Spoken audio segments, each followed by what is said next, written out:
How's it going, you guys? Welcome to your morning cup.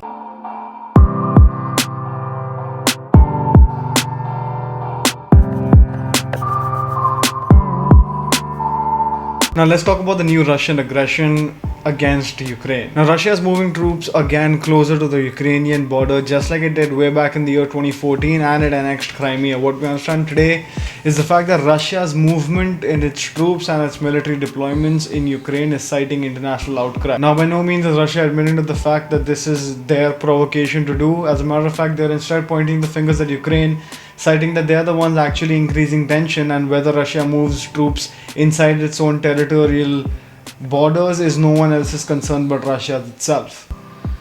A Kremlin spokesperson, Dimitry Pskov, said that Russia would be taking additional measures against any NATO movement of troops deployed in order to help Ukraine, considering that Ukraine is the one inciting provocations. Now, the United States forces in Europe are on high alert, dictating that if need be, they're going to have to be moving up to Ukraine and up to the front lines against Russian troops for the first time in a long time, dictating the fact that a new Cold War could directly be leading to a hot war instead. Now, in a phone call between US President Biden and the Ukrainian President Volodymyr Zeleny, we understand that the US President dictated the fact that the US is going to be unconditionally in support of Ukraine's sovereignty as well as its territorial integrity, and if any and all aspects of that are breached by Russian troops or Russian aggression, they will be without a doubt supporting Ukraine through any of its defense of its national borders. What we also understand is the fact that NATO is currently involved in this issue as well, dictating that the US is one of NATO's primary members.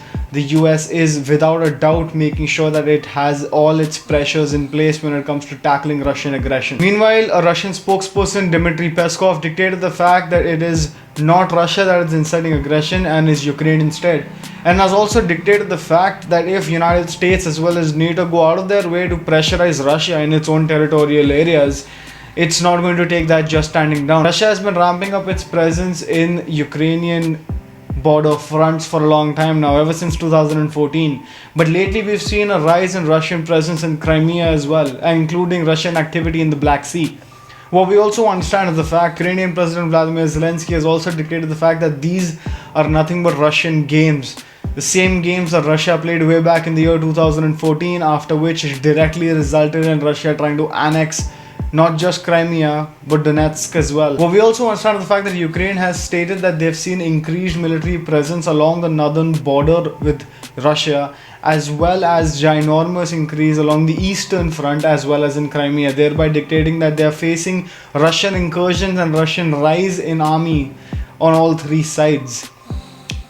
Further citing the fact that if Russia is getting any bright ideas about incursion onto Ukrainian land, they're going to be completely outnumbered and outdominated. Thereby, they are calling upon NATO and calling upon the United States further to make sure that their sovereignty as well as their territorial integrity, as Biden stated, is held up to accord. What we also understand is the fact that the latest fighting that has ensued in the region of Donetsk, where Ukraine says that Russia has deployed troops with heavy weapons, and the Kremlin has obviously denied this, has been up for speculation left, right and center. Ukraine is dictating the fact that Russia has put out counterinsurgency groups and put out trained army professionals in civil uniforms in this region, whereas Russia has denied any and all speculations against its actual military forces being deployed in the region, and instead is stating that there have been separatists who are loyal to Russia as well as regional volunteers that are helping those separatists. So it's not Russia's fault at all, it's just the people that rather be Russian than be Ukrainian.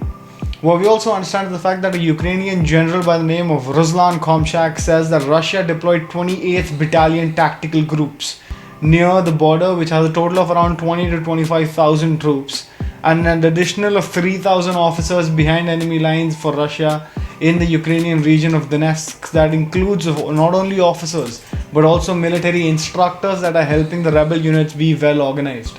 Now, since the year 2014, Russia has beefed up its presence not only along the eastern front, that is with Ukraine, but also in Crimea, but specifically in the naval base of Sevastopol. All of this is just inciting towards the fact that if Russia is pointing towards an aggression in the year 2021, using the pandemic as something that it can bounce off of, because every nation is currently battling economic downfall, considering the pandemic. And if Russia on its own accord is going to breach into Ukraine further to capture even more territory, rest assured Russia can press on to certain economic pressure points to limit any and all help that NATO might be willing to offer. Also, Russia is cozying up to China on the same issue. China being the other nation in the world that is always encouraging onto foreign land, calling it its own. And if Russia and China can put aside their own issues that they have on their own accords when it comes to territory, these two nations, if go to war against NATO and all of its allies in the region of Russia or in the region of the Eastern Front in Ukraine, you can best believe that this is not going to end well. Now, war by no means is supposed to break out anywhere, and diplomatic talks are supposed to be the epitome of, well, diplomacy, if you will. But with tempers raging high, with calls of patriotism raging higher, and with separatists' aims and motivations raging highest, we understand the fact that it's still anyone's guess as to how this situation might end up turning out. With that being said, we'll keep you updated as soon as we know more about this issue, and we hope that it doesn't break out into all-out war, because that's the last thing that we need as a civilization, considering the pandemic is still raging. This has been your Morning Cup. See you tomorrow.